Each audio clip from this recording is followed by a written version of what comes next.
ملا رومی رحمت اللہ علیہ فرماتے ہیں بہت بڑا مجرم تھا ایک بندہ، بہت بڑا گناہگار تھا، بت کو پوجتا تھا، تھک گیا، ساری رات بت کے سامنے کھڑا تھا، معاذ اللہ یا صنم یا صنم یا صنم کہتے، تھک گیا، نیند آ گئی، اونگ آ گئی۔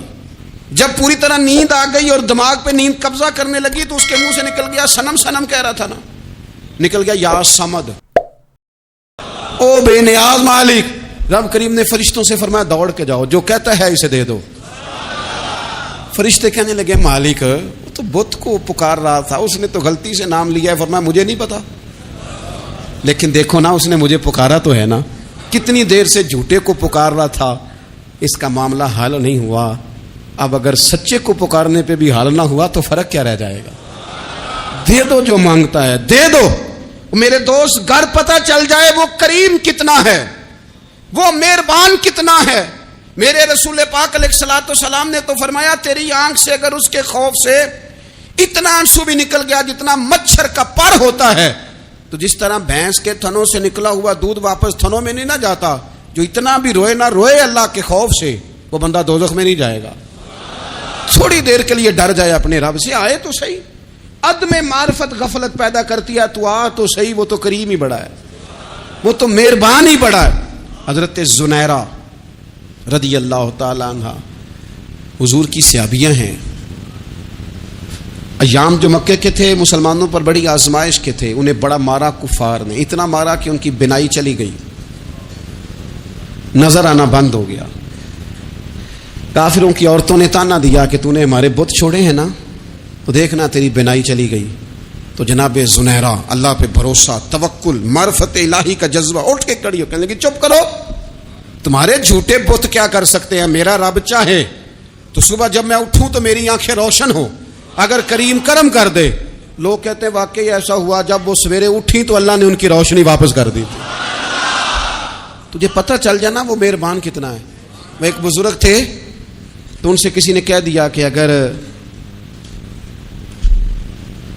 آپ کا حساب آپ کے ماں باپ کے ذمہ ہو جائے تو پھر کیسا، پوچھنے کے لیے قیامت میں اگر ماں باپ حساب لیں تو پھر کیسا۔ تو بڑے سیانے لوگ تھے جو دل والے تھے، کہنے لگے نہیں، رب کریم ہی ٹھیک ہے، اس لیے کہ وہ ماں باپ سے کہیں بڑھ کر پیار کرنے والا ہے۔ اگر یہ معرفت مل جائے وہ کریم کتنا ہے۔